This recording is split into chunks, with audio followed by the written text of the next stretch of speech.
Here we are in July of 2020. This will be a year that history will look back on for more than one thing. But what I hope is that for these next 2 hours, you will look back on your history as having gone through. We're going to develop the boot camp thing today. This is going to be a boot camp today. In fact, you're going to do exercise during class. I've designed it.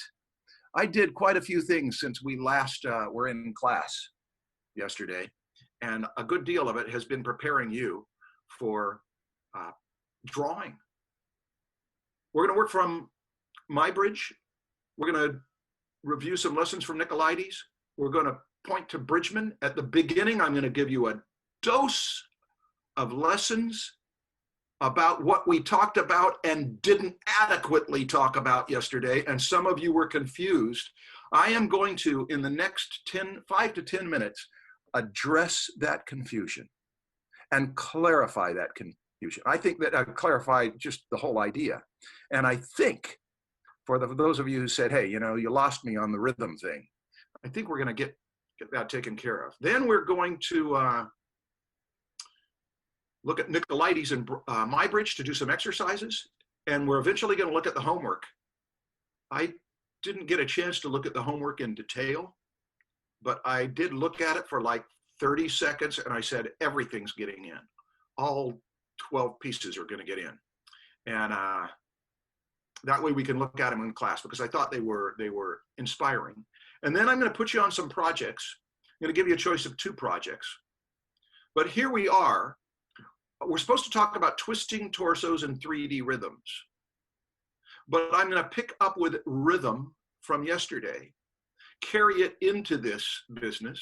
We may get to the varied skills, and the right angle study was brought up yesterday. And my goodness, the questions about the right angle study, the concerns about the right angle study, the headaches of the right angle study have been a constant theme since yesterday. So I'm going to give some time to that, but everything on this list we will get to, but we're going to push, I believe, metaphors to tomorrow. I want some more time to work on it because I worked on the right angle study. You'll get the report in about 20 minutes here, maybe half hour. Let's see. Yesterday we had 2 people put in the Q&A, what about your review of those books? I've got them in front of your face. Maybe it would be more interesting to stop sharing the screen and show you that I've got the real things right here. Let's see, they're supposed to read this way, right? Yeah, Constructive Anatomy was the first book, 1920. This was one of the last books, almost the last book, The Human Machine, 1939. And they are the small books, as you see, not the big book. I don't know that you have been purchasing these small books or that you care to purchase them, but let's go back to sharing screen now. I am going to give you a truly brief response. They are great titles. Constructive Anatomy is what this is about. The human machine is a metaphor that we are going to pick up on, where is it here? Body as Machine on Saturday, July 25th. That's a week from tomorrow. However, Constructive Anatomy, rather than being about constructive anatomy, starts out talking about the body as a machine. And the human machine starts out talking about the structure of the construction of a hand. So forget about the titles. They are not going to carry through with the titles. Maybe even not as well as I've carried through with the boot camp thing. However, of the small books, Constructive Anatomy is, I think, the second best after Life Drawing, which I made such a big deal about. One critique: it is badly arranged. Almost all of these books are badly arranged. It practically starts with the hands, and there's no continuity in the sense of layout of the ideas. But why then, Marshall, do you think that it's the second best afterlife drawing? It has some of the best images and a couple good bits of wisdom. Now, there is something I don't understand about the authors of these two books. If you look at the authors of these two books, I want to see you're heightening your sensitivity to image making and poses and where the weight is. I want to test to see, those of you who spelled Bridgman right in the first place, do you notice anything else? George B. Bridgman versus his brother, George G. Bridgman? Ah, several of you picked it up.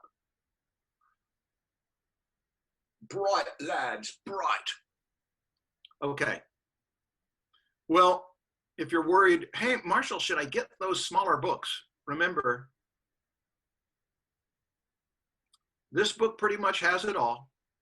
And so does the old one. It's just in different order. And if you are in love with Bridgman and you want to spend some more money, get those small books too. And you'll find another 10%, I'd guess, of the images. Now, as I mentioned last session, Bridgman's Complete Guide to Drawing from Life, mid-20th century, that's what everybody had. That's the copy I bought. And this book, which look what it said. Whole Earth Catalog said, not only the best how-to book on drawing, it is the best how-to book we've seen on any subject. You know how many books sold? Probably because the Whole Earth Catalog, with a name like Whole Earth, we've got to trust you, mother. They're going to say this is the best book. It is.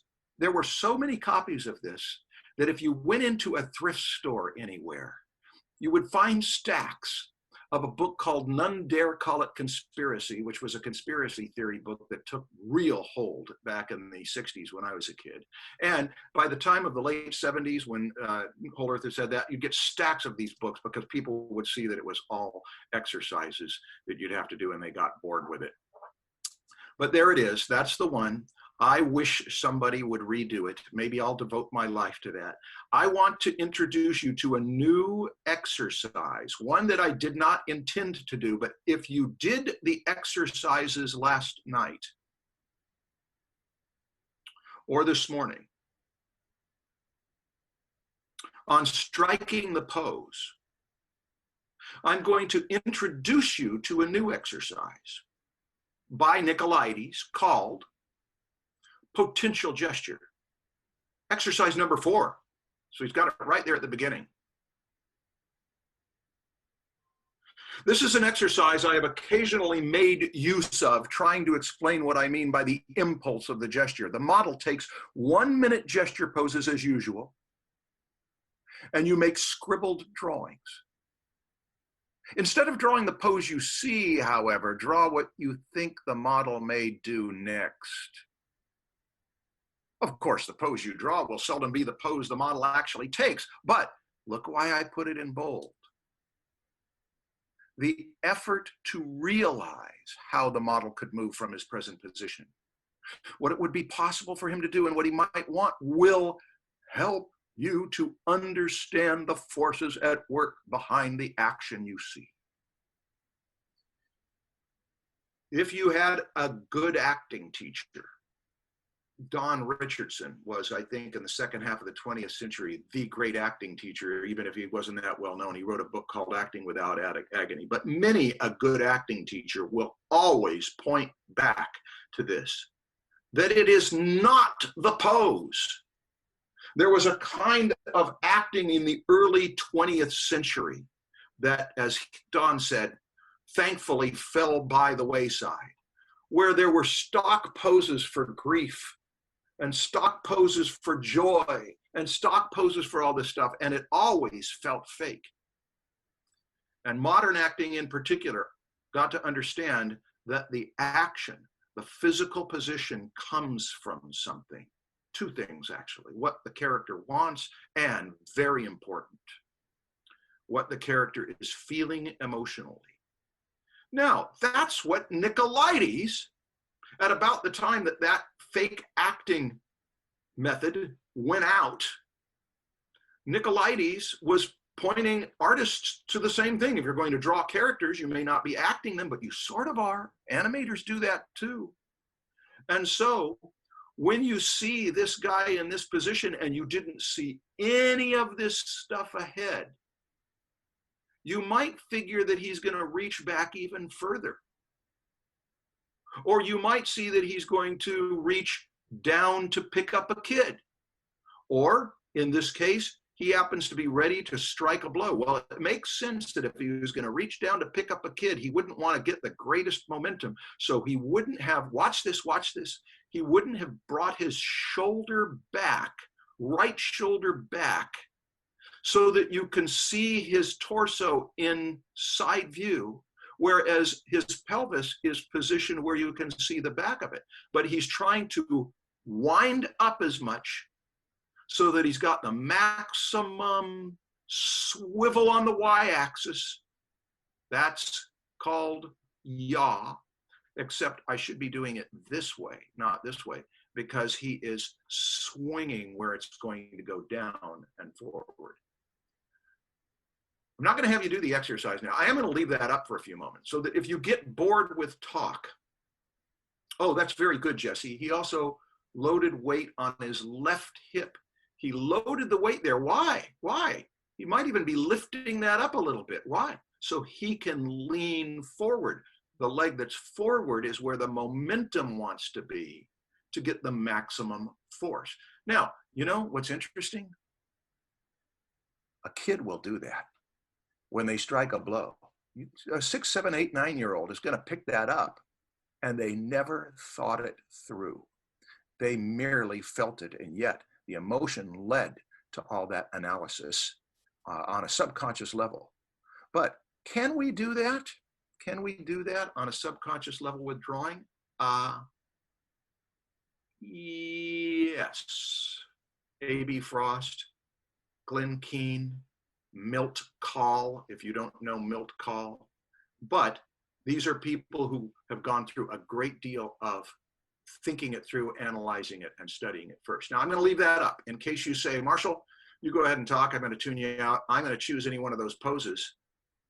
Animators like to choose extremes. That's an extreme. It could be even made more extreme. You could say, no, next thing he's doing is pull back even further because I'm not limited by a body. I can draw. And this could even push a little further forward. I'm going to leave that up to you because I have a raised hand about what I was talking about. What is meant by the next pose? Anything? Barbara, a question like that, let me tell you what is meant by the next pose. What you choose. An animator will choose keyframes or extremes. Keyframes are important because without them, you can't know what's going on in a story. Keyframes are the graphic novel panels. Keyframes are the separate storyboard panel that makes point after point after point for a shot. Keyframes tell a story. Extremes are extremes of positions. And that's what I was referring to when you might say the next frame is him even further back. Watch this, you could say, and I'm going to make his whole body, he's going to pull on the muscles back here to make him go straight up and down and lift this foot off the ground so that it'll have even more momentum. Extremes are how far the pose goes before it reverses its position. All right. I'm going to switch gears in a moment, but let's wrap up what the point was. Point number one was your homework was about empathizing with the character.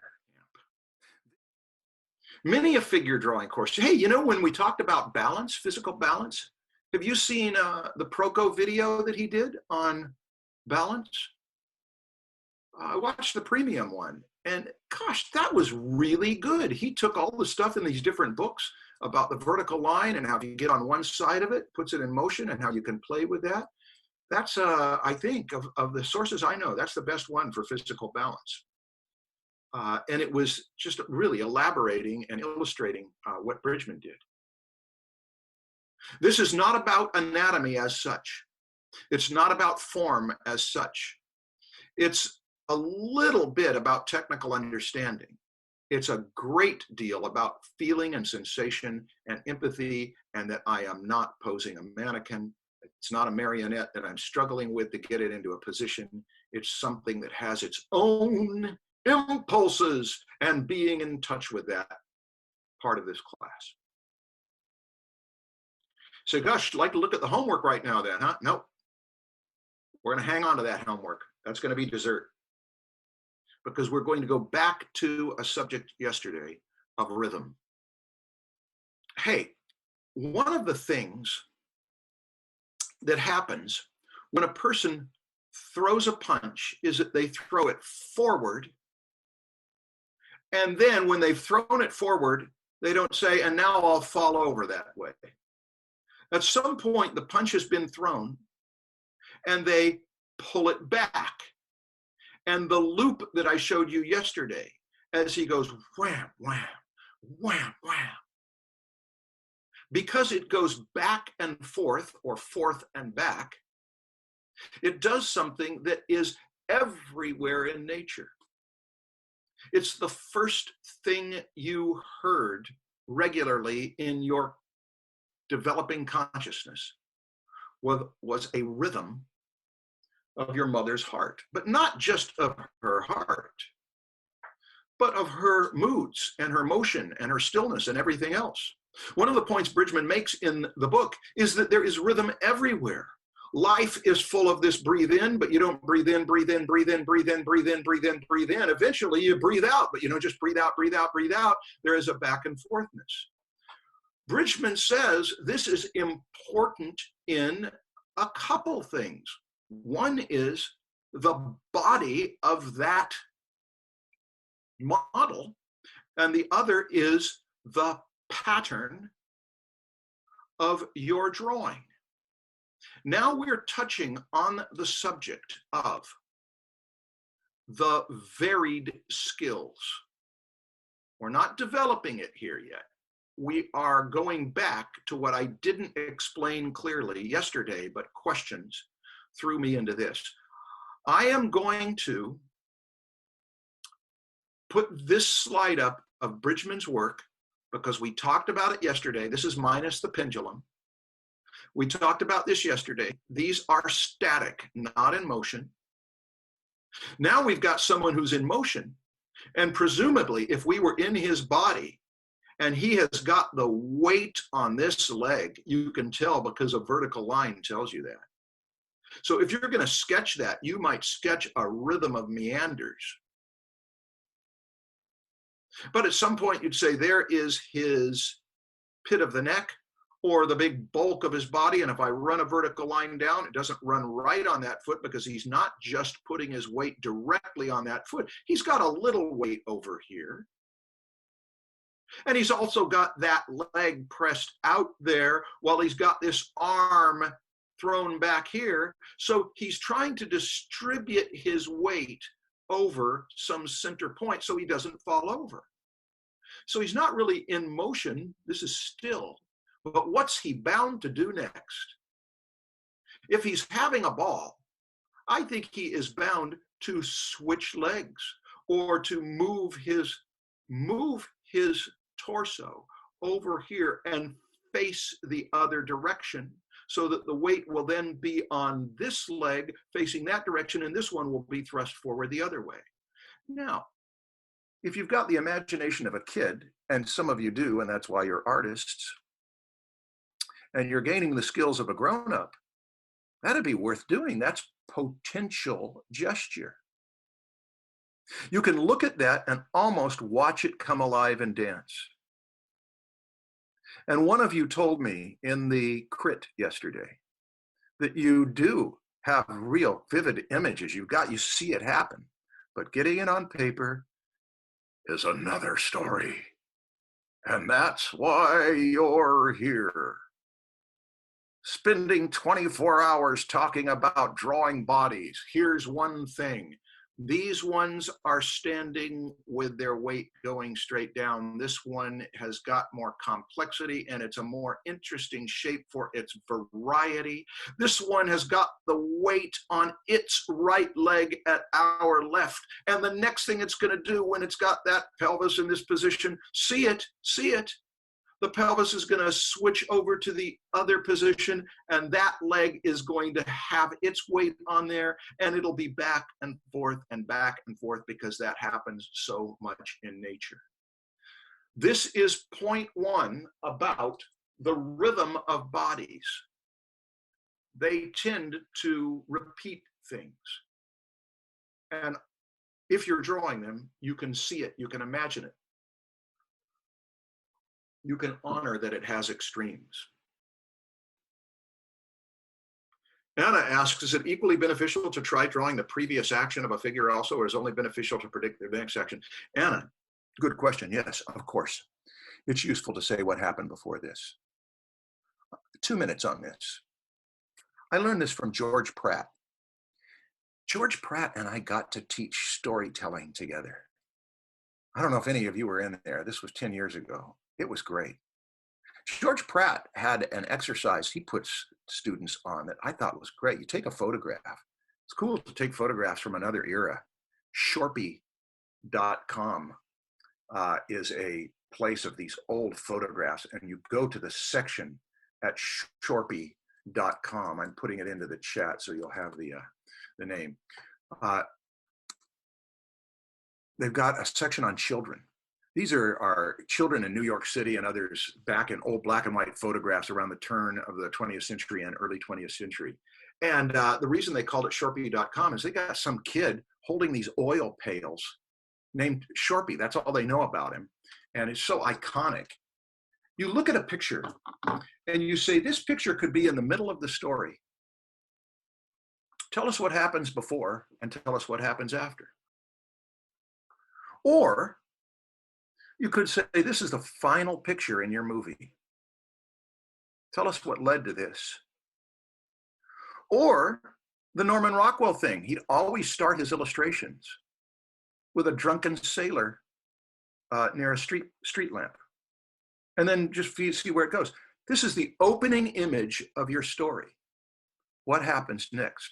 Any of those things are triggers for the imagination of the imaginative storyteller. So if that works for storytelling, back to your question, Anna, why not play this game? And there is one reason why some people wouldn't play this game. It's because it takes time, it takes energy. It's an investment. You got to sit down and really give yourself to it. You can't multitask when you do this.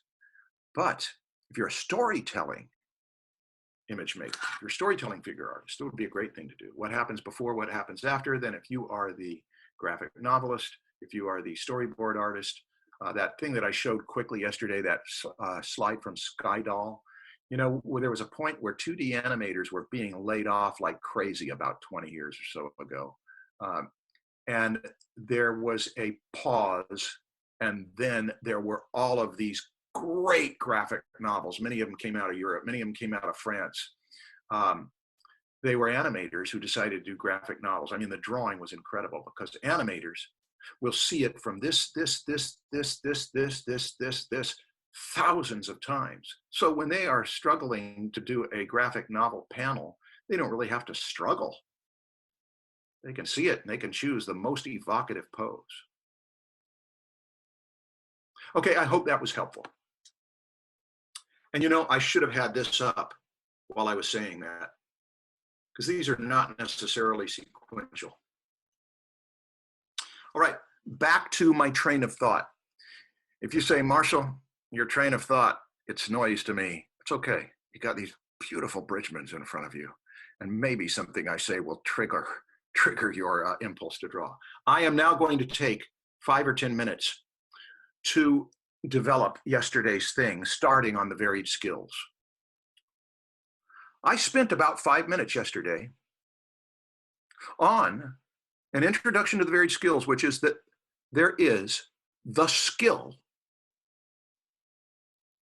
of knowing the figure as anatomy and form and the skill of feeling the feelings of the human body with sensations. There's more than one skill there. You can be the best anatomist and draftsperson and have no empathy with the body. That it's all a medical illustration. That it's all exactly accurate, but has no, it's not a character. On the other hand, you can have tremendous skill at empathy with the body and not know how to draw it. Now, I hope you see my point. There's more than one skill just in this fundamental how to draw the figure. You can know anatomy like a surgeon, but not know the forms as blocks and cylinders that you can draw. Okay, anatomy isn't enough. You can know all the anatomy and none of what it does. That's why they separate in medicine anatomy and physiology. Anatomy is what it is. Physiology is what it does and how it works. Artificial intelligence may know all of both of those things thoroughly, but it's a computer and it can't empathize with what those sensations feel like. But here is the next skill. This is where people got confused. When we make a drawing, we put lines on paper. And if they're all the same angles, or they're all the same thicknesses, or they're all the same closedness, or they're all straight, or they're all curved, regardless of whether they're human beings or not, if we put lines down that are too all the same, there's too much of the same thing, and we need some graphic balance, some back and forthness. Look over there in the upper right. What does this have to do with a human figure? Well, it doesn't have anything to do with the human figure. She's lifting up some drapery. It has to, no, read what he says. Read what he says. He cares about that it's curving this way and it's kind of at a right angle. And then it's curving the other way and it's a more acute than a right angle. And then it's curving quite roundly and a very straight line there. And it's also, look how severe these lines are. And over on the other side, look how mild they are. They all line up on one line. Look at how heavy he dug in there and how light he dug in there. And look at how this neck, which is physically impossible, it makes such a beautiful, graceful curve. This is not me making this up. This is what many a great artist has said that they think about. And Bridgman is a teacher, and Nicolaides is a teacher, and many, many other teachers have said, yeah, that's real important. Yeah, but what if the audience can't even see it? The audience might not see it consciously, but the audience feels it. If you're taking notes, you might on one side of a portion of paper put human body, and underneath human body put anatomy, function or physiology, what it is, what it does. You might put form, perspective. You might put empathy, sensation, gesture, pose. That would be on one side of the paper. On the other side of that portion of the paper, you would put design, picture, composition. You might say graphic design, because that makes it clear. We don't mean the design of the body as a mechanism. We mean the design of the flat surface. Graphic has to do with writing on a flat surface. The calligraphy, the beautiful penmanship. Beautiful penmanship is beautiful penmanship regardless of what the words are. Beautiful design, evocative design, disturbing design, graceful design, deliberately awkward design is that way regardless of whether it's a human body or an animal body or a fire tornado or a building. Okay, I hope I've made my point. Various skills, and we're spreading them apart to understand them, and then we're spreading them apart further. Nino Lobo, could you give us examples to look for? Artists maybe, of the two different abilities, someone good with anatomy but lacking with connection with the body, and the other way around? Yeah.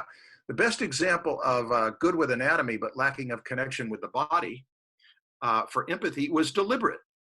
It was someone who that was their job. It was the thing that Robert Beverly Hale pointed out was a benefit of this book. He's not trying to show us how this guy works and his gesture and position and empathy. He is trying to show you pure anatomy and form. It's not a criticism. It's actually saying, look, we don't want to complicate matters. Richer is easier to learn anatomy from than Bridgman. Why is Richer early? Why is Rubens, R-U-B-I-N-S, why are they easier to learn anatomy from than Bridgman? Because they only teach you one thing at a time, and Bridgman has got about 5 or 6 masterful things going in there. And regarding people who are great at gesture, but they don't know the anatomy, there was a little girl named Nadia, Nadia. I looked her up on the internet. It was hard to find anything about her because I didn't know her last name, but there was a book. Ken Matson, you're in here. You're the one who lent me that book 20 some years ago. If you're here and you know, if you have the book of Nadia and you want to put it in here, she was a little girl who had a gift for drawing, British, I think. She didn't know anatomy or anything, but gosh, she'd draw a horse, she'd draw a figure, and they were expressive in remarkable ways. Most children's drawing has this quality. What you're representing, yes, Luca, what you're representing and how you're representing it. Like Arabic paintings, like what's the thing about skateboarders? Gymnasts are great models as point of view. Yeah, gymnasts, skateboarders, athletes. That's what I recommended to you when you're collecting bodies worth knowing. People who are not thinking about the camera. If people are thinking about the camera and you've got a photographer saying, okay, a little to the left, okay, tilt that over, yeah, straighten that up, then they're concerned with the graphic design, and you can end up destroying the impulse that made it worth looking at. Greg, is there any realistic sculpture that has been shown to be unable to truly be actualized? Of course. You couldn't actualize a bunch of Michelangelo's sculptures, and you couldn't actualize a number of these figures that Bridgman does. What do you think? Look at that. Sculptors can do anything they want. You know, here's the subtext of a number of questions that I'm getting from a number of you. We found this out, that sometimes people think teachers have more than they have. A lot of questions are, does this exist? Does that exist? And pretty much anything you ask, it does exist. And can you? And is it possible to? And should you? And those answers are always yes and no. I want to point us back to this. One thing you know you should do if you're developing your skills as an artist is to be aware of the, quote, certain amount of material, unquote, that Robert Beverly Hale said that an artist should study. Okay, I'm not done. I want to carry through with this graphic design thing. Here's what Bridgman means by rhythm and balance in design. We want this image, this rectangle, this thing we're making, this picture. We want it to be, let's choose a more enjoyable metaphor than a boot camp. Here's a great one. We want this image to be a playground that isn't all the same activity. You say, oh, I get it, Marshall. You're saying we should paint playgrounds. No. Nothing to do with literal playgrounds. This is a playground. You can have a battlefield. And when you make the picture, think of it as a playground for the eye. figuratively. And what does a playground have? It's not all monkey bars. We want some variety. And not just arbitrarily, not just accidental variety. We want to design a good playground where it goes from one thing to another, to another, to another with a sense of, well, how would you design a good playground? The stuff I want to do with the other kids. The stuff I want to do by myself. The stuff that takes strength. The stuff that takes concentration. And designing a picture compositionally, that's what design is about. That's a whole other skill than anatomy and form and empathy with the figure. It's what makes great artists, even some great artists who don't know anatomy and form. Now, that was yesterday. That was, I hope, to clear up some confusion. And if I could do yesterday differently, if I'm going to do this course again, here's what I'm going to do differently. I would give you an assignment where there was one thing for a 20-hour period, and that would be all you worry about is the pose. Get up on the feet, feel where it hurts, tense your muscles, try to do this from memory, back onto the pose. Focus on that for one period. And then when that's all clear, and you're in the habit of feeling the pose, then move on to the next thing, which is to look at the drawings you did and filter them through the grid of what makes good graphic design. And here is, I'll finish this up. What makes good graphic design? A whole bunch of things. But here's one when it comes to rhythm and balance. Alternations, not too much of one thing. Back and forthness, back and forth of curves, back and forth of lefts and rights, but sometimes left, right with the same kind of curve, sometimes curves that go different. Look what he's showing us over here. There's two kinds of curves. There's a curve that curves, the most famous curve is the circle, where it curves regularly. That's the definition of a circle. It keeps a regular distance from a point all the way around it. This one doesn't. This is a varied curve, but it isn't completely varied. It's more severe and less severe, but it's also all in the same direction, all convex to the outside. This one changes in its severity, but it also says I'll curve this way and curve the other way. You say, why are you making such a big deal out of that? That is the stuff of design. That's the stuff that a person, when they're making design choices, looks at these and says, this feels the way I want it to feel in my work. These two curves come to a point. This one has a long, starts out severe, then gets very gentle, and then it's too gentle. So I'm not only going to change direction, I'm going to give it a sharp point, but both of those are pretty consistent. And then I'm going to get chaotic in there. This back and forth between the kinds of curves, back and forth between curves and straights. That's what Nicolaides had you work on. That's what you did when you did your analysis of it. And when you look at Bridgman and you see how great he is at this, I hope your eyes are opening up to how great he is at this. When you see evidence of this in his subconscious choice, you say, how did he ever get there? By isolating that thing and working on it. Now, if you weren't confused, you say, Marshall, I understood. It was two different things. Great. We're going to look at your homework later. If you had a hard time, you're going to have to say, Marshall confused me, but I can take charge of my training and say, my drill sergeant had me do the monkey bars, which took all my physical strength, and then he critiqued them for how graceful I did them.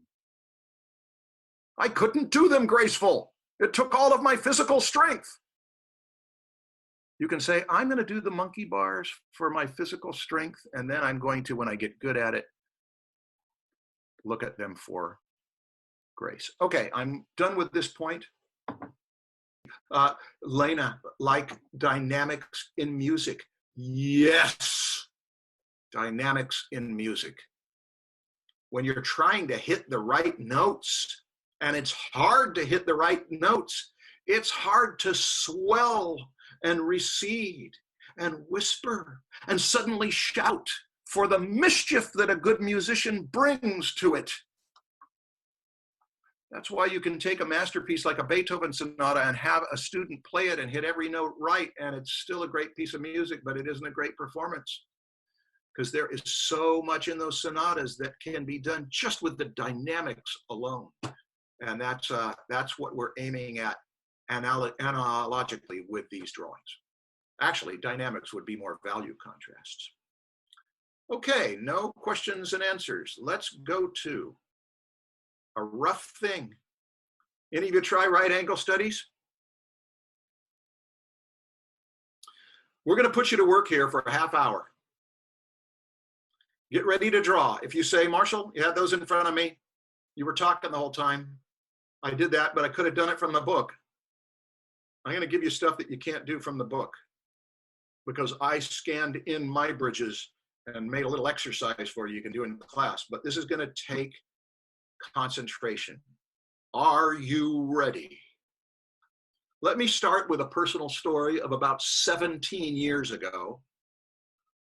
Vera worked at Black Isle Interplay, Black Isle Division, back in the late 90s, 2000, right around there. And there was all sorts of stuff happening politically back then. But you know, nobody knows me as a concept artist because I'm not a concept artist. But I'm going to show you some concept art I did.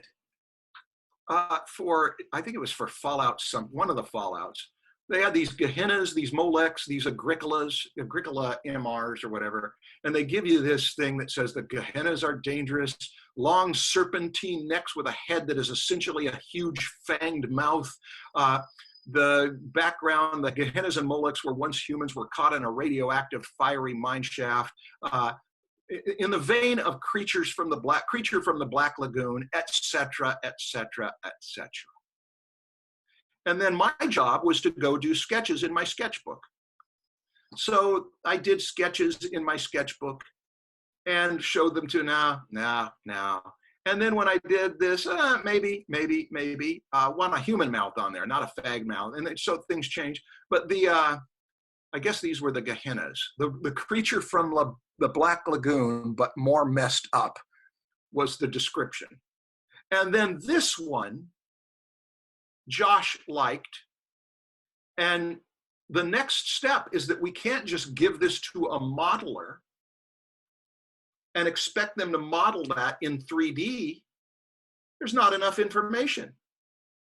So the job of a concept artist, or the job of some concept artists, I know it's more complicated than I'm saying it. Some concept artists are blue sky concept artists that just come up with ideas, and then another person takes it to the orthos. But I did take it this far, and I had been teaching how to do this, and having to actually do it with a character, recognizing I don't really know where things are, but this makes things easier for a modeler. To say that from this position, it's hard to tell in one of these swampy things that the top of the head is a little closer to us. And how can we be sure of that? A little design with a rubber band around it tells us that's closer, that's further away. Of course, when we're on the other side, this chin is going to be closer and that's going to be further away. Now, it's more complicated than that.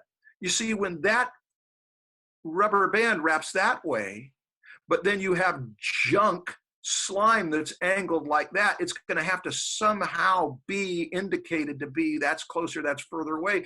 And it's hard to draw that, so you do diagrams, make sure you know that that toe is going that direction, turn it into this kind of stuff, etc. Okay. I recognize in teaching this class that I've got at least a dozen of you, maybe 20, that do this for a living. And you do it so often that you don't need to hear this from me. But some people in here are beginners and they may need to know. There is a secret to this. One secret is to run horizontal lines across. And when you run these horizontal lines across in an ortho, things should line up. If you say, I've tried it and it doesn't work, I've taken a picture this way and that way. It doesn't work if you're up close to it and you got a wide angle lens. To pull this off, you need to be far away and zoom in with a telephoto lens, but I don't have time to explain that. I've just told you, you do this with your smartphone up close, it'll drive you crazy. You get a telephoto lens and get back and shoot things from different angles, and that can happen. Now, I couldn't shoot this from different angles. It didn't exist. That's what concept art is. It's making up stuff that hasn't existed yet. Here's the idea. Now let's turn it into art. Okay, let's go to the official Nicolaides exercise of the right angle study. Work from a half-hour pose using pencil and a large sheet of paper. Whatever you're using right now, you got paper and a pencil. I'm just going to read the first part of this. During the first half of the pose, draw not what you see, but what you think you would see if you were sitting at the left side of the model instead of in front of him or her or they. You see a front view, but you will draw from imagination, a profile view. Let's give it a shot. I'm going to be gentle on you. Nobody's going to look at this. This is to give it a shot. I'm not going to give you a half hour. I'm going to give you 3 or 4 minutes. If you're in a heightened state of concentration, tune me out. But hey, let's make sure we're clear. I am going to draw just a little bit. We want to look at this guy from this point of view. Now, let's use a little logic to start. That means the front part of him will be at the right and the back part of him will be at the left. So there's a pretty good chance that his torso is going to be in a position like this, and the legs, one leg is going to go out there like that, and the other leg is going to go out there like that, and the arm, let's see, one of these arms is going to go something like that, and the other one's going to go something like that. Now, I'm giving too much away, but I'm just trying to orient you. 90 degrees, that's a front view. We want to be, what would it look like from the side where he is aiming to our right? And I'm going to shut up for a minute. And if you've got questions, put them in the Q&A.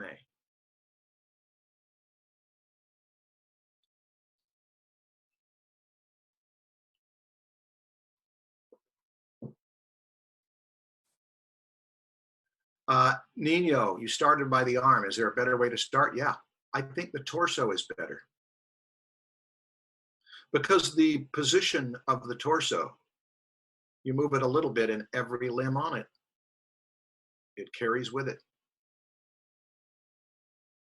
This is an exercise. If you do it poorly, you are blessed and admired for having done it.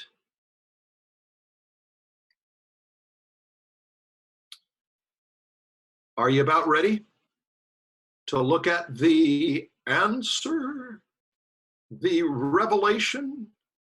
Here we go, here we go. This was shot with a very long lens, very telephoto, 140 years ago probably. So you don't have the problem you'll have if you try to do these with your smartphone. The camera's far back, zoomed in. Everything flattens out like an ortho. And my golly, there is so much to be learned from that. Here's what I want to recommend. MyBridge's images are all over the internet, so you're not going to be lacking for opportunities to see his stuff. But do you see how if you get together with a friend, or if you're the introvert type who likes to work alone, that you could spend half an hour, not even drawing, but just noticing the position of this hand and saying, there's the same hand over there. The position, oh, look of this foot and that's the same foot. These things will all line up more or less. They were incredible achievements to do this back when film didn't even exist. These were not shot on film. They were shot on plates. It was I don't want to get bogged down in the story. The story is so interesting. Somebody even put in there yesterday about how Muybridge was guilty of murder of a wife's lover. Another one of those things. The stories of Muybridge are fascinating, but we don't want to get distracted. Here's what you can't tell. You can't tell that this leg is ever so slightly closer to us at the top than at the bottom. That means a cross contour would ever so slightly go. Why? Because this portion of the knee is a little closer to the camera than that portion. But that's instructive. Look at how long that ulna, the elbow right there, the proximal end of the ulna, and the end of the ulna, which is the bump on the little finger side of the wrist. Look at how, if we are looking at it from the front, goes from here to here. How did it get so short? Well, remember yesterday, we saw that even though it's not foreshortened in this position, we're looking at it tipped, so it's going to be foreshortened, and it's clearly coming toward us. So a rubber band around a convex form would go that way. Here's another thing. When I look at this arm, it looks to me like the shoulder is closer to me and the elbow is further away. That would be the way I'd interpret it. When I look over here at the right, nothing could be further from the truth. This thing came medially, that toward the center. That shoulder is way further away from the camera than that elbow, which means that if I'm going to properly interpret this over here, I must interpret it this way. But I want you to see why that illusion is happening. The reason why it looked to me like it was going away was because there's an anatomical phenomenon, which is that the pectoralis major and the deltoid go there, and when they curve that way, which they do, they're going into the arm and they're curving that way. When they curve that way, they start to give the illusion that they're going away from us with an arrowhead like that. They aren't going away from us. That arm is coming toward us. Now, do you see in this little analysis that I'm doing that comparing two 90-degree views, one of the students yesterday said, "What's the advantage of 90 degrees?" I have put together this slide in response to you, that you may say, "Now I understand it, Marshall.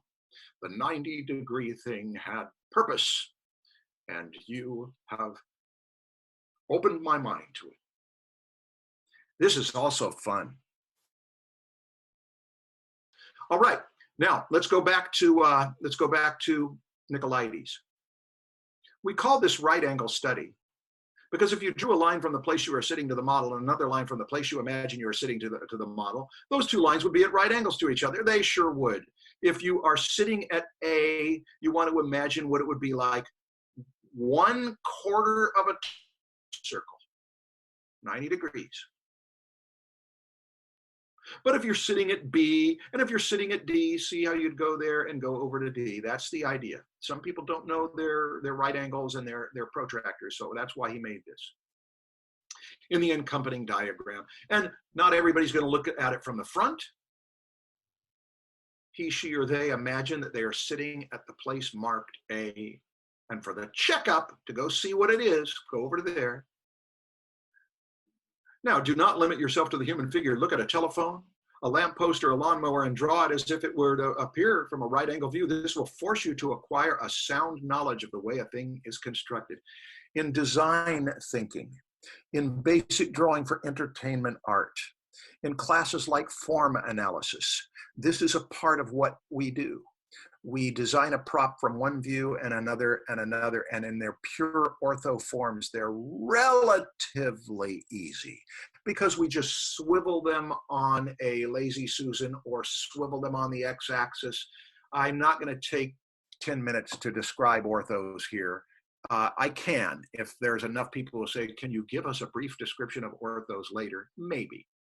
I'm just showing you that the purpose of this is to acquire a sound knowledge of the way the thing is constructed. What thing? A body. Let's take another picture. Let's see. This guy has his, both legs are flexed up, knees up. Here's one where the knee is relatively down and one knee is still up. And it's also a reversal of the legs. There, his right leg is up, left leg less up. This one's harder. Why? Because remember yesterday? How do you foreshorten a limb? It's easier to not foreshorten a limb. A side view is less foreshortened, but hey, you know what? Let me ask you this. Is this a foreshortened view? Yes, that whole chest, that whole marvelous upper human torso that has a pit of the neck and clavicles, that has a wonderful human muscle, the pectoralis major. It has a thoracic arch. Hey, not only that, it's got a face that you could fall in love with or not. It's got shoulders, it's got all this stuff, it's got a belly. That belly and all of its attendant parts are important in life. And yet, all of that, we are looking along this way and it turns into this. That is a foreshortened view. Of course, a foreshortened knee is certainly easier than a front view of a knee, which is foreshortened another way. A side view of a foot is easier to learn than a front view of a foot. What do you do with a front view of a foot? Doggone it, those things are hard because we've got to see them as forms and one in front of another. They can be really tough.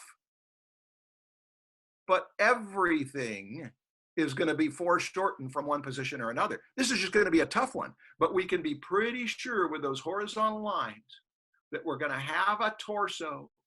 But if we're doing it from the front, we're going to know that that is his left leg and his left leg is going to be over here. And it sure seems to me that knee's going to be up there. And it sure seems to me that that foot's going to come out there, something like that. And it sure seems to me that this leg is going to come down there all the way down to there. And then let's see, will that leg go out there like that? And that leg, it's going to be something like that. I am going to stay quiet or unless people ask me questions. And I think this will be the last one that we take 3 or 4 minutes on, just in the interest of time. This is to introduce you to this exercise. And then I'm going to show you what I did last night and tell you more about this exercise for your benefit. Greg, you're asking a complex question. If this is the calf and my eye is right here, this is for Greg. Greg, you better not be drawing right now. I'm speaking into people's ears while they're trying to concentrate, and I'm doing this for you. So you got to pay attention. Can you see me? If this is a calf and your eye is right there and the horizon line is right there, what happens if that calf goes like that? Wow, your horizon line doesn't make any difference now. What happens if the calf goes like that? Horizon line doesn't make any difference now. So that's why I'd get away from the word horizon line and just ask which end is closer to me. Name the position of that limb in relation to you, not in relationship to the horizon line or the environment. Do right angle drawings, do right angle studies do for drawing from imagination? What regular figure drawing does for observational figure? Maybe, I don't know. Somebody asked, how can we calculate the position of the arm? How can we calculate how the arm is? There's only one way we can know anything. We know that the top of the shoulder is this high and that the elbow is this high. So we know that.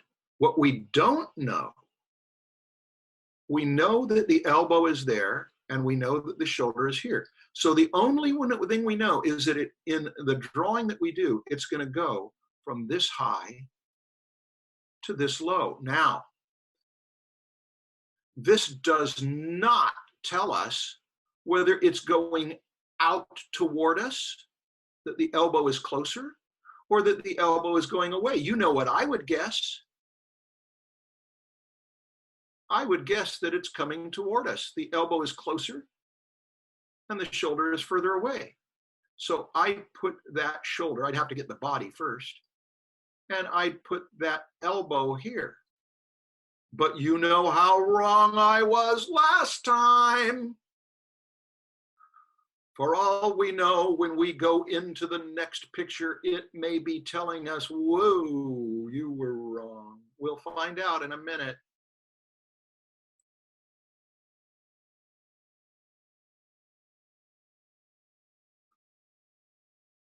I don't know how you all draw and chat at the same time, but I do want you to know, you are reminding me of some of the best years of my life online teaching, where the chat was so involved in what we're doing that it's just wonderful. That's why we need the picture of the planet, to look at how many different places on Earth right now people are concentrating on a guy who jumped over something 140 years ago. All right. Okay, here we go. Watch the screen. Hey, I wasn't too far off. It's going down the amount that we knew it would go down. It's going down from here to here, just a little bit, right? That far, but the elbow is slightly coming toward us. So to use yesterday's way of thinking, we would put a rubber band around that upper arm. If we're thinking of it as a cylinder, watch this, that would barely be open, barely curved convex, because it's going away that way. Hey, watch over here. If you can see the yellow line that I'm drawing, what do we know about that? This is really going away from the eye. Therefore, that foreshortened limb would have an extremely curved rubber band around it. And by the time it gets over there to the wrist, would segue into a block. We're going to talk about that tomorrow, where a curved form, a round form, and a block form wedge together. All right, I'll leave it up for another minute.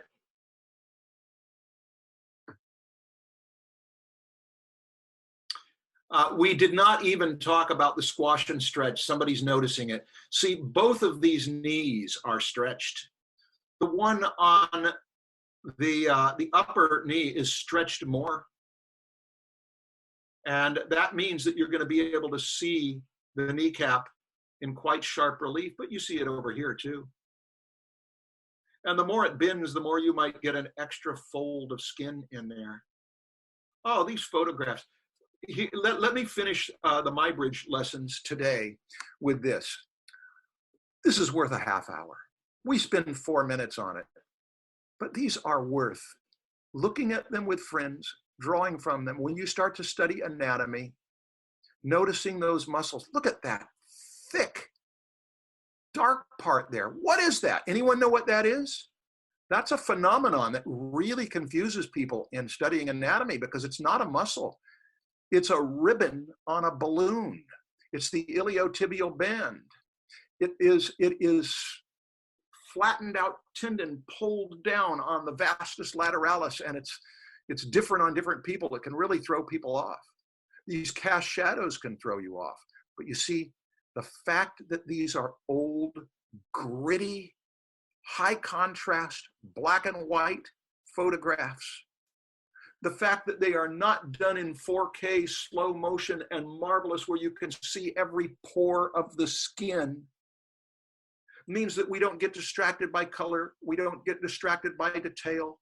We don't get distracted by complex soft studio lighting that can eliminate planes so that it feels more comforting. We've got sunlight there. They needed sunlight to do these. Sunlight creates trouble, harsh cast shadows. But sunlight is well placed for some core shadows.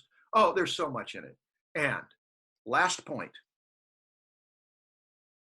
the limitations of this book. I had mine cut apart. That's the Dover ones cut apart. Actually, I don't know where all of mine are. I had mine cut apart so that I could have them in open sheets and take them out. They're falling all over the part of the places I'm showing you. You get the idea. Getting a couple copies of these will make you, they say that money cannot buy happiness. I don't know if that's true. These make me happy. Okay.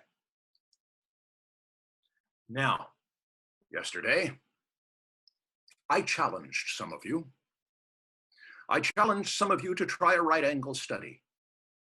I felt it's wrong, Marshall, to challenge your students to do something. It's like a coach saying another 100 push-ups. Come on, monkey bars, and you got to swing. You got to do some aerial part before you catch it. Come on, while the coach sits there sipping mint juleps and gaining weight. Marshall, don't be that kind of a drill sergeant. Do the job. So I did this last night. I started out with a head in a position like that, and then I drew this one from a right angle view, and it took me over a half hour, maybe about 40 minutes, to analyze it, and I got it because I'd done it before. But you know what happened?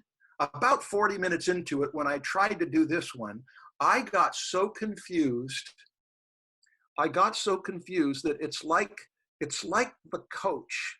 It's like the drill sergeant trying to do the monkey bars, and he slips off the monkey bars after the second attempt and lies there in the dirt saying, help me, help me. It was pathetic. I felt so embarrassed. And so I set it aside and came back to it later and recognized I had gotten it all wrong. And there is one secret. If you're going to swivel it 90 degrees this way, and you want some hints about how to swivel it the other way, the silhouette of this one, if your camera's far back, the silhouette of this one will be pretty much the same silhouette of this one in reverse. Did you know that? Some of you do know that. That can help. And you can be pretty sure that, see, here's what can help with these. There's a couple things. Horizontal lines help. Oh, horizontal lines, if you're doing it from a real model, will drive you crazy down here. I mentioned that yesterday, or maybe it was just to the crit group. Be prepared to hurt. Better to use the MyBridge ones, I think, because they're done with a long lens far away. Now, but I only have about 3 or 4 minutes to just, 4 or 5 minutes, I think I'll spend talking with you about what went on here. Once I did that one, I named this as the model's left anterior corner of the rib cage. That is, I went into word mode.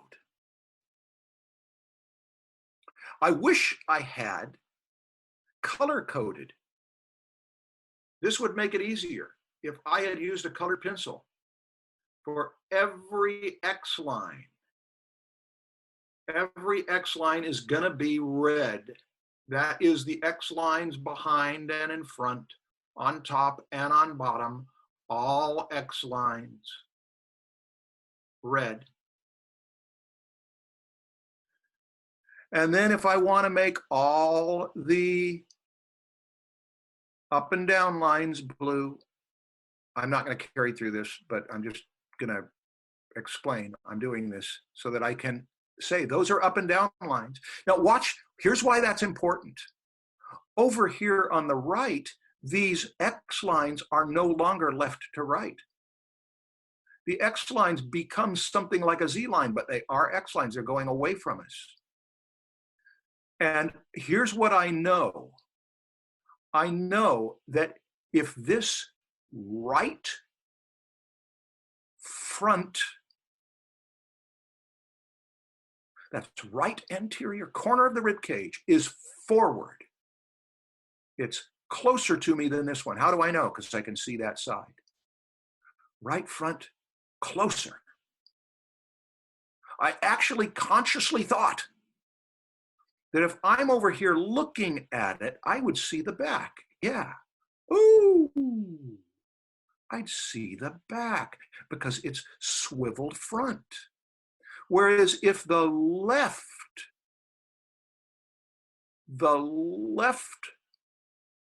front pelvic corner is forward, it's forward. That means that if I were over here and that's pulled forward, I'd see a little of front. Woo! And I know that this angles back, posterior, which means that I could put a line like that. I don't know how deep to make that line, and I don't think I made it deep enough. I think it should have angled more. Let me switch to blue. I think I should have angled that pelvis more that way. How would I know? I could compare the heights over here. That might do it. And it also helps to find a single point, usually the closest point, and track it around. But one problem with that, they do change. The closest point will not be the closest point. But you see why I spent well over an hour on this. And I wasn't about to try to do a right angle study in front of you. It's easier for your coach to say, yeah, I slipped off the monkey bars last night and show you the bruise. It's less pleasant to have video of the coach slipping off the monkey bars and play it over and over for the delight of everyone else doing the hard work. Okay, now, I did manage to pull it off. And you know, by the time I got to this morning, I did this entirely out of analysis, knowing I was putting you through it, including the legs and placing points for the legs and figuring the weight is on the right leg. That is his right leg. And it's, here it is, it's going in toward the center. But is it going back? By the time I came over to here, I said, yeah, it's going back because if I put it out here, he'd fall over, and I was using that balance trick. But if you have a hard time, you can always bend a model into these positions and use that to help you figure it out. That's one of the advantages of doing this. But before you turn it and look at it, struggle with it. I'm going to use the analogy that I already used to those who paid all that extra money for the crit sessions, but I'll only take a minute on this. When I was 11 years old, our coach, a good man, with all these 11-year-old boys, had us try to do pull-ups. And there was only one of the whole class of those boys that could do a pull-up because we were 11 years old. Have you ever looked at an 11-year-old boy's body and you recognize that thing still got child qualities? We were pulling as hard as we could and we couldn't get ourselves up. And he said, it's not unusual that 11-year-olds cannot do pull-ups.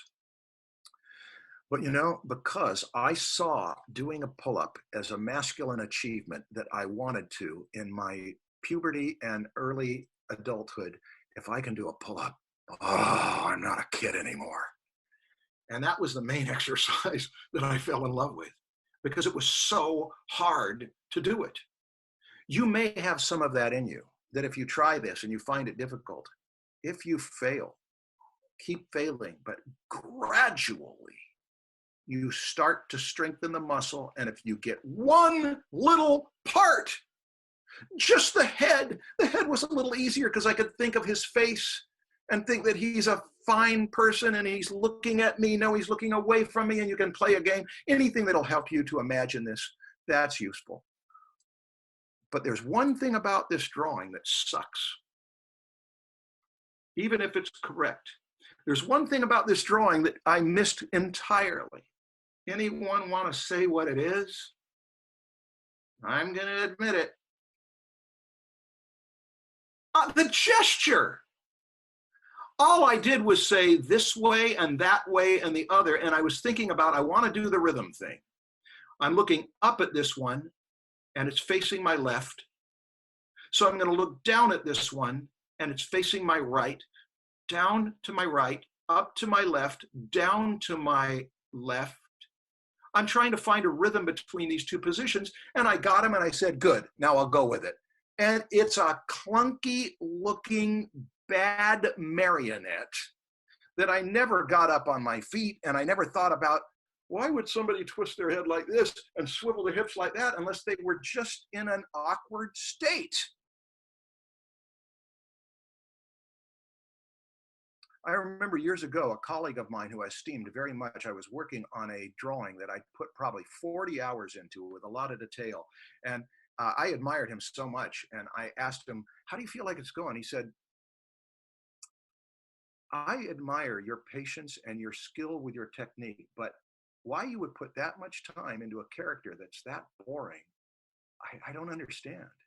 And the moment it came out of his mouth, there was nothing in me that wanted to argue with him. I just knew that it was true. And I had been blind to the fact that it wasn't a character worth developing. Well, that's why we're taking a whole session and a half to do this. Look what Nicolaides said about right angle studies. By the way, if you hurt yourself doing these, you have my compassion. But look what he says. The drawing is to be done as much as possible in the spirit of a gesture drawing. Naturally, you will have to stop and think to figure out where the various parts are in relationship to each other, but think always of what they are doing. Devote the remainder of the pose to a checkup where you actually go to the position from which you imagine the figure and note the difference between the actual pose and the drawing you made. He also gives you permission. You slipped off the monkey bars, do it again, do it again, do it again. Don't try to fix what you did. Do not correct your drawing or try to make a new one. Simply notice your mistakes. Of course, you will not always have a front view, etc. All right. Dear students, this was to give you permission to do this, but it was also to tell you it may be more than you're ready for.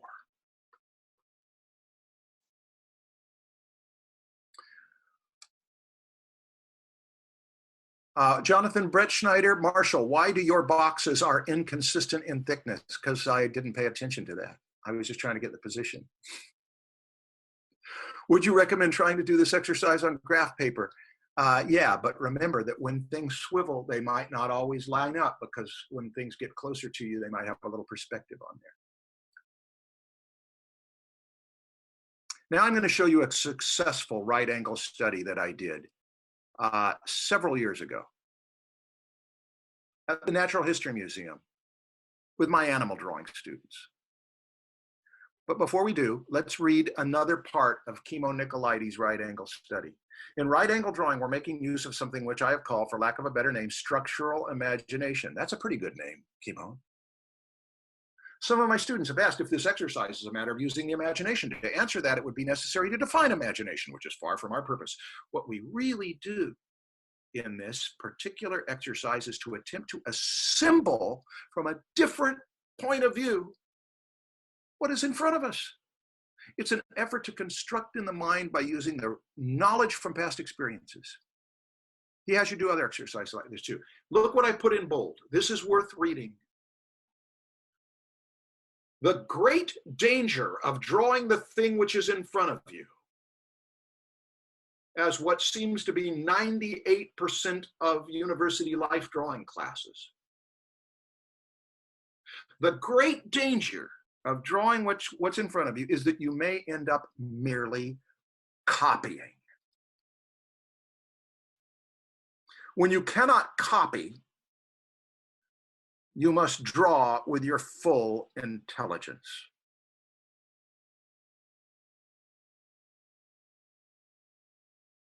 A real appetite is created for the study which follows when you look at the thing you've tried to visualize. Yeah. Now you recognize that perspective has everything to do with drawing organic forms, not just for breaking the body into forms, but from where you will put the eye, and to put the eye above or below. Those are skills that most artists want to have. Even if you don't, it's nice to know it exists. Now, let me show you one that I did and took about 2 hours with at the Natural History Museum. Those were some bones. I was pretty in shape with this too. I mean, I was doing demos for students. And one of the things I showed is to work from a sagittal section. You see, if you're working from a sagittal section, and notice that I make the sagittal section, it has a line in there that goes like that. It's thick, it's like a credit card. That's why I put those lines going off to the vanishing point. And then the Z line is obvious. The depth line that's going off to a vanishing point that way is obvious. And I did that whole analysis. And then without going over there toward the front, I did this. And how did I do it? I swapped out the X and Z lines. You see, in the previous slide, the Z line was going that way. Now X is going that way. The X line was going that way. And I drew the credit card. I drew this thick pane of glass that's in the center of the figure, and then worked out from there. Now, it's no great drawing. It's from a set of bones. It's not going to go down in history like Bridgman's, but it was an exercise so that I could then free myself up. What does he tell us here? Future right angle study. Those of you who it was too hard, you were afraid to try it, you tried it, and you hurt yourself. Future right angle study. For the present, you are to consider none of the small details of the figure in this exercise, but only the gesture. Great big swirl of scribble lines. Later, you may devote an hour to each right angle study, drawing lightly in the beginning so that an eraser may be used. Don't marry the first person you like. And then carrying it forward with all the skill of draftsmanship you possess. But always begin with a gesture study, and the checkup for a 1 hour study. Make a second drawing. As you progress, you can make use of the same kind of effort to go further in the way of detail. Yeah, that was going further in the way of detail. I knew animal anatomy. I knew each one of these bones by then. I knew that this leg had a problem. It was too much going in the same direction as that one. I needed to pull it out there. And if you pull it out there, it's going to come more toward us, you see. Some of you who are in this class have been in my animal drawing class, and you know exactly what we're talking about. Then you could pull that leg so it was coming directly toward us. But see, I was getting it too much of in a side view. And that takes what? 6 months to a year of some serious study of animal anatomy. All right. Lots of my bridge pictures. That one would be fairly easy because it's a back view, and you'd be able to deduce the side. The ones that are hard are when you start with a side view and you have to deduce a front or a back. Oh my golly, this was left brain. This was technical and analytical. This is what Nicolaides is telling you, don't start that way. Start like a baby. Start with sensation. And once you learn the technical stuff, don't let the technical stuff be the most important thing. A number of you know that I made my living for about 20 years doing more technical illustration than anything else. And it had really good things about it. And it had some things that were not that good about it, which is that there was a medical illustrator who was a great medical illustrator who did a portrait of his daughter. It was really hard to look at that portrait. He treated his daughter's face as if it were a medical illustration. It was just, there was something wrong about it. We can get in habits of one way or another. Now, let's go back to this marvelous photograph. Animators know that if you put a dot on that wrist, right there, the end of the ulna, and you carry that dot through, all the way through, and you were to do a little light trail that makes motion, and if you were to do the same thing with something like his knee, which won't move that much, it'll barely move, but it will move a little, and with the shoulder, which is going to go from there, and it's going to go all the way over to there, and the curve of the chest, and not only the curve of the chest, which will change its position any point, these will make rhythmic arcs that are beautiful to look at even if they aren't human. They're just beautiful shapes, beautiful patterns. But there's other things. As an artist, you can see even in this, that line goes into that line and makes a beautiful curve. And that this line, which makes both a concave and a convex because the muscles create convexity. That is the thing we were talking about earlier, that lines as abstract designs, apart from their human anatomy-ness, are part of an artist's skill. But they are two separate skills. And to take them apart so that you do what do we do? Strike the pose and analyze. Choose a pose that you like. Strike the pose. Notice where pressure and weight are. Describe it out loud. Draw the pose. Do this several times with different poses. Look back and forth between the pose and the drawing, if need be. And as you look at the pose, empathize with where the weight was so that while we're drawing, we think about weight and don't have it happen like a clunky marionette. Think about where things are moving and whether they carry through further or whether they'll go the other way. And switching gears here, everybody, changing attention, moving from one set of disciplines to another, notice it as straight and curved lines and redraw it as an abstract design of straight and curved lines.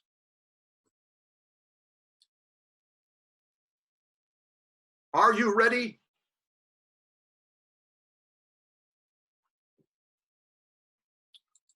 Here we go. Phoenix, you got yours in first. Phoenix!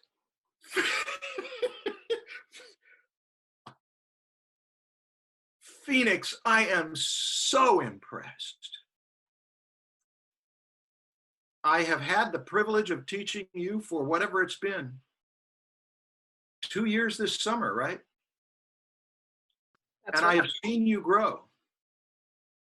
And I think, especially if you like doing this, Phoenix, I think that if you give this another 20, 30, 40 hours, this could be really pivotal in your stylistic design growth.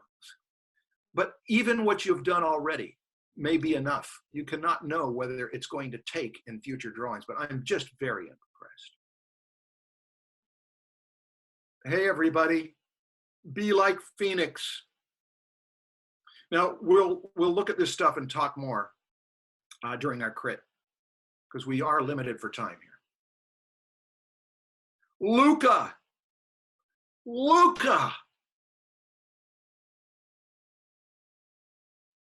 I am so pleased. I mean, you are applying every lesson in there. I feel as if when you did this, the reason you kept digging into there is because you felt like this person is scrunching back and stretching out.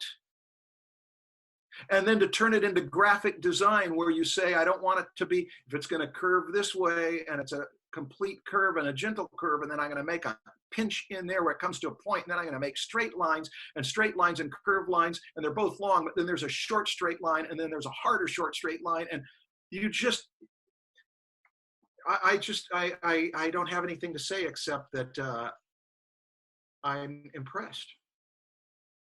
Hey, everybody. I'm including showing these students' work in here. So you can say, hey, yeah, I can do that too. I didn't tell anybody in the crit group much more than I'm telling you in here, which means that you can say, I can spend less money on Marshall and more energy on time doing this and do it. Good. Brendan, the digitalness of it is evident, but you are doing the thing. I sense that when you did this, you were aware of, I feel like the reason you dug into those lines is that you felt like that's where you'd feel it. You say, now, if any of you are saying, Marshall, I noticed that on the extended side where the rib cage is stretched back so that this is stretched, that Luca's putting all those dark lines in there. And over here, he's doing the same thing. He's putting the dark lines on the stretch side and not on the crunch side. And now, when I look at Brendan is putting the dark lines on the crunch side. I'm confused. Which way is correct? What's the answer? It doesn't make any difference. You're going with the sensation you feel. Some people might feel that stretch is the thing that sticks out to them and crunch is not, and another person might feel the opposite way. There is no rule. But look what we're doing. We have separated the extended side from the flex side in our thinking. And just in asking that question, at least you're aware that there's two different sides and you may never have been. And one can be treated one way, and however you treat it, it might be a good idea to treat the other one the other way. Maybe not. Maybe you'll treat them both the same way and then treat another part different. Rhythm is both understood with a metronome and time signatures. But I can tell you, the Beatles did not come up with those great songs by looking at a chart of time signatures and trying to conform to it. If you're going to come up with your music, you're going to come up with it because you've got a feeling that it should be this way, and that you should at some point break it up, and then at some point you should get louder, and at some point you should get softer, and those things come from emotion. Those things come from intuition. They do not come from logic until after the fact. And that's what we're getting at with this. This sensation thing is to heighten awareness of it, because without awareness of it, it's going to be academic. It's going to be sterile. It's going to be from a test tube, not from passion. Etienne, you're doing it. The more important thing about this drawing is that you felt the sensation. If it didn't get into your drawings, at least you felt the sensation. Did you know that there was a time when your favorite singer could not even pronounce words? There was a time when your favorite singer wasn't even able to construct a sentence. but they were going to become your favorite singer. It just took time. It took time in getting familiar with it.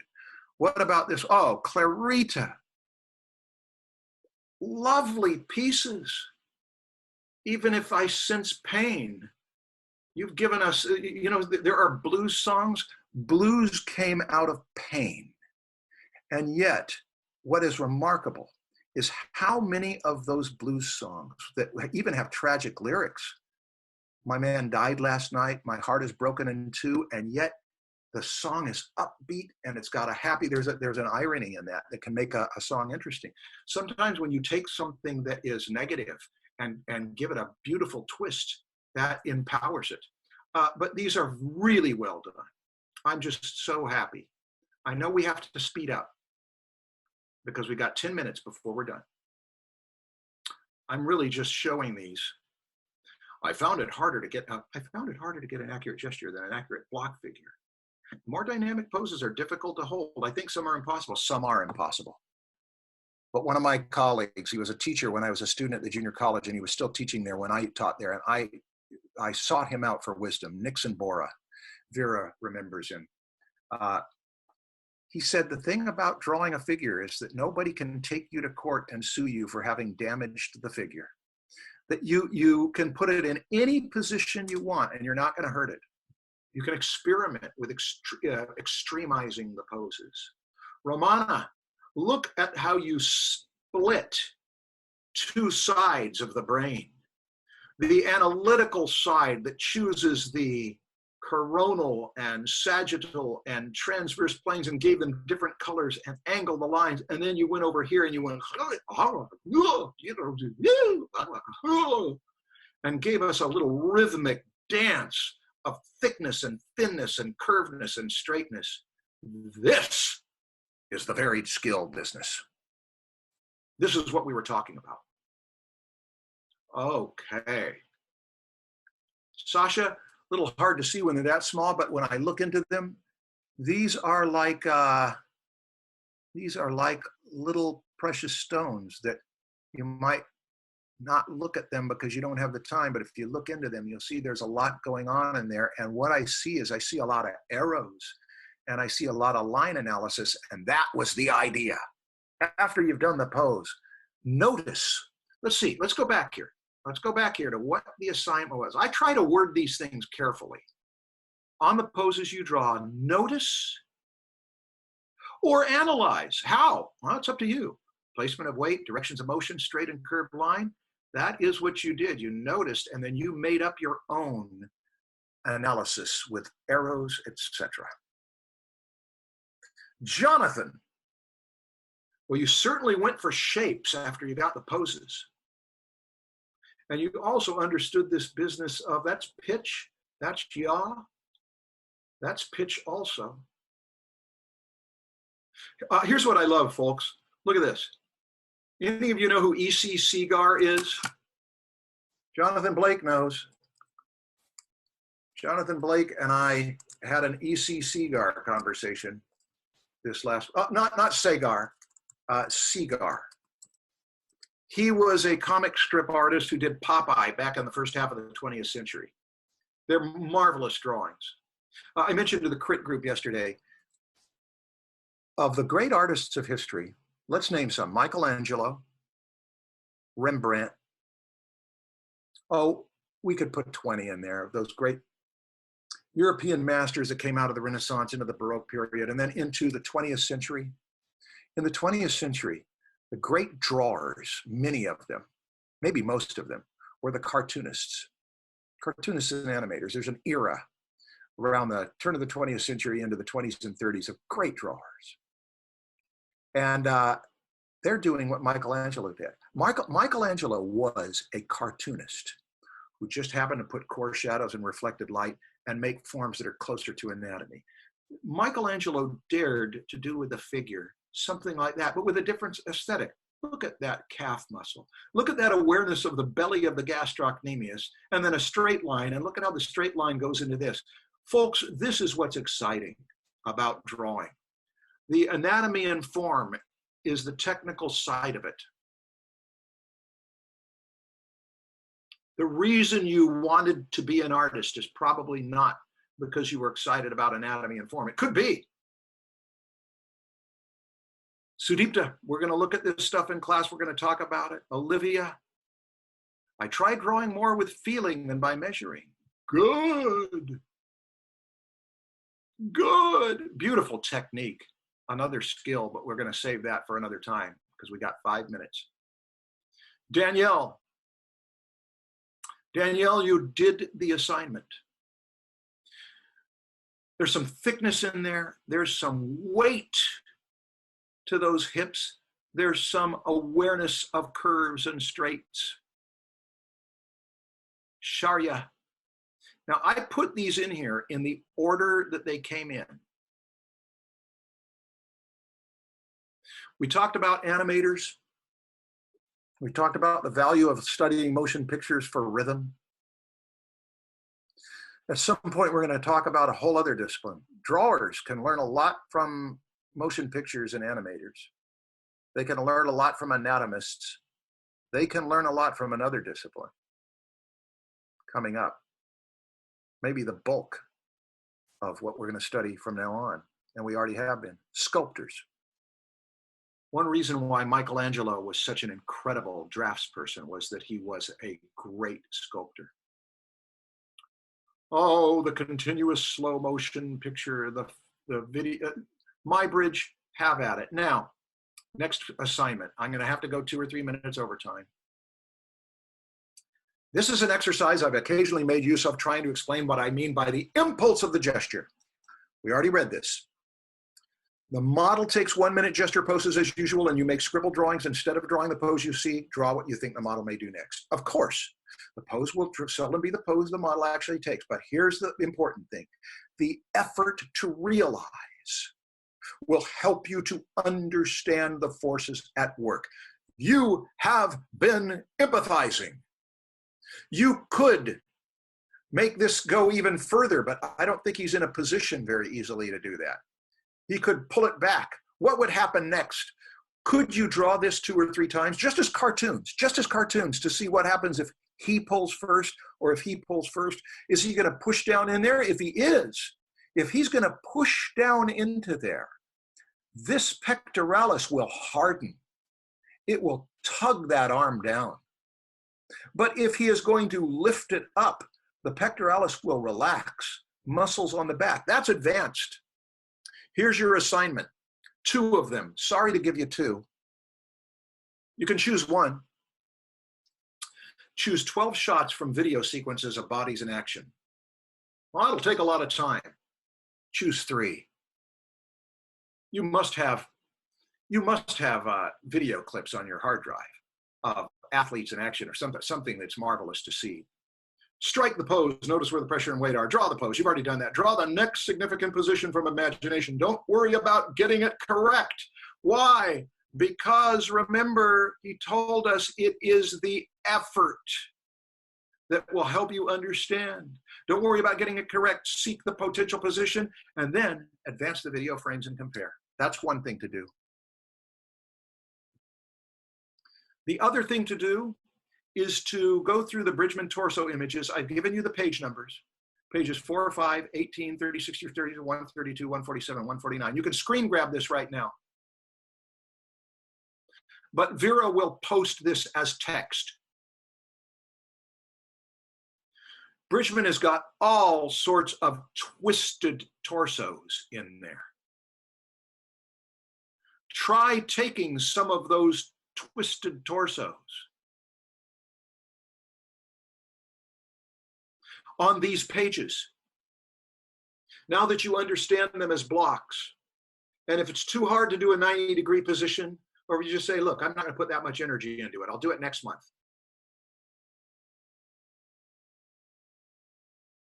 Just try putting them in different positions. This way, there's no temptation to merely copy. One must invent.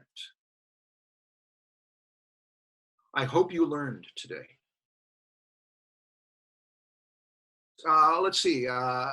Pretty Vora says, Marshall, would you consider doing a Nicolaides boot camp at some point?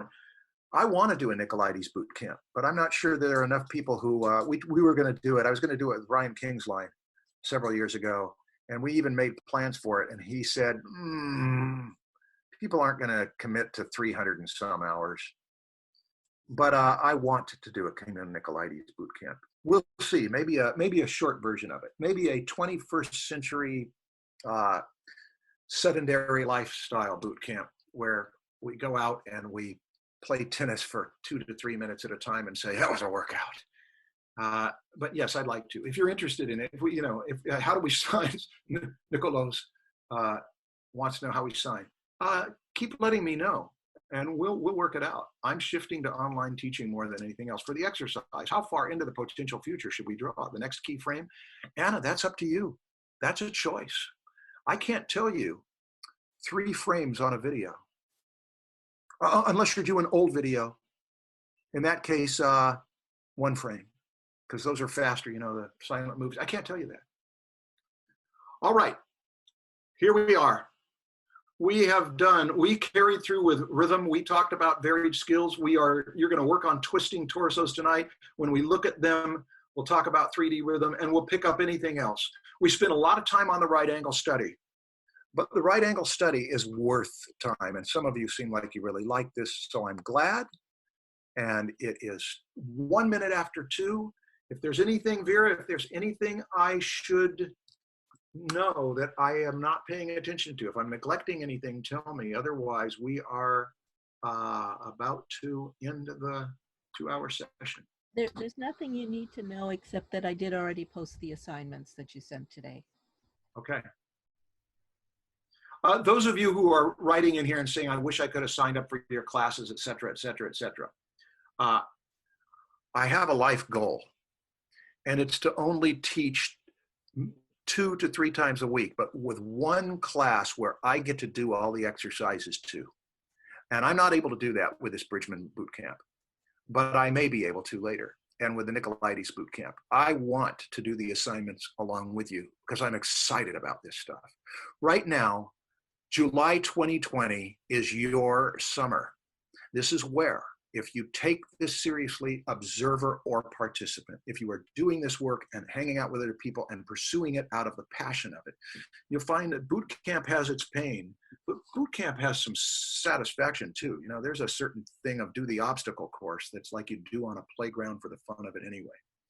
Okay, see you tomorrow at the same time. This is about the recordings and the streaming recordings. They're available for 3 days. Update. We've heard that it's difficult for some of you to watch the streaming replays and follow along with the assignments, so we're going to keep them up longer.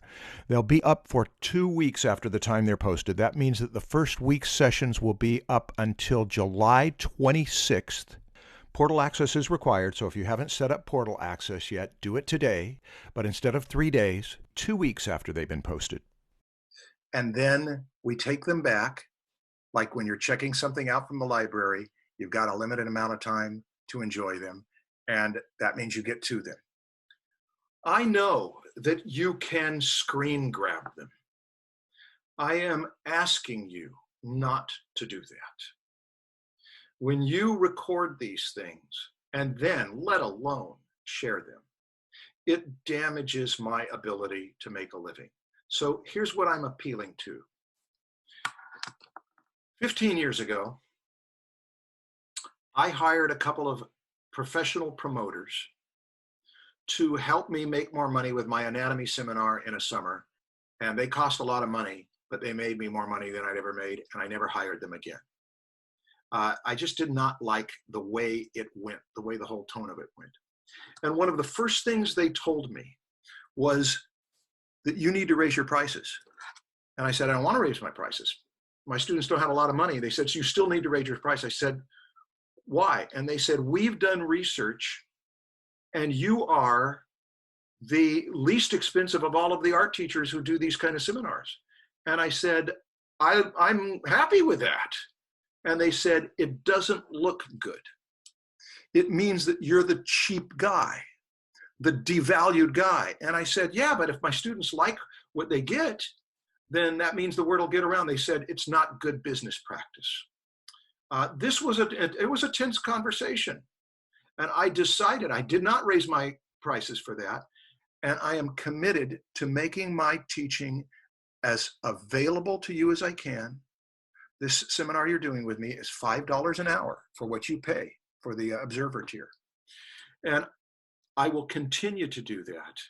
And what I am asking you to do to help me is please don't devalue these classes by taking them and sharing them. If you've got people who come over to watch it with you, and then they help pay you with food while they are in the room with you, yeah, that's playing fair.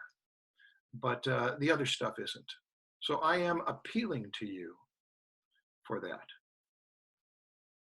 Okay.